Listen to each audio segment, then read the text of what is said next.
Howitzer M777 milik Angkatan Bersenjata Ukraina kembali menjadi sasaran drone lancet Rusia.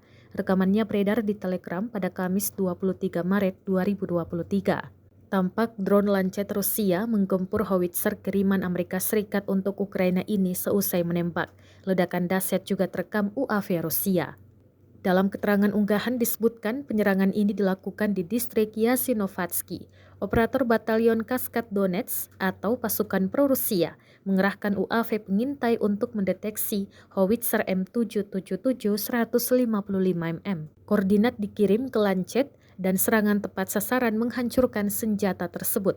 Rekamannya pun menuai berbagai komentar dari warganet. Perang antara pasukan Rusia dan Ukraina belum juga berakhir. Laporan terbaru Kementerian Pertahanan Rusia bahkan mengungkap betapa sengitnya pertempuran antara dua negara serumpun tersebut.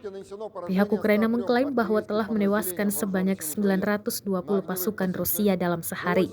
Sementara itu, Rusia melaporkan bahwa serangan di arah Kupiansky juga menewaskan 50 prajurit Ukraina serta puluhan peralatan tempurnya dimusnahkan.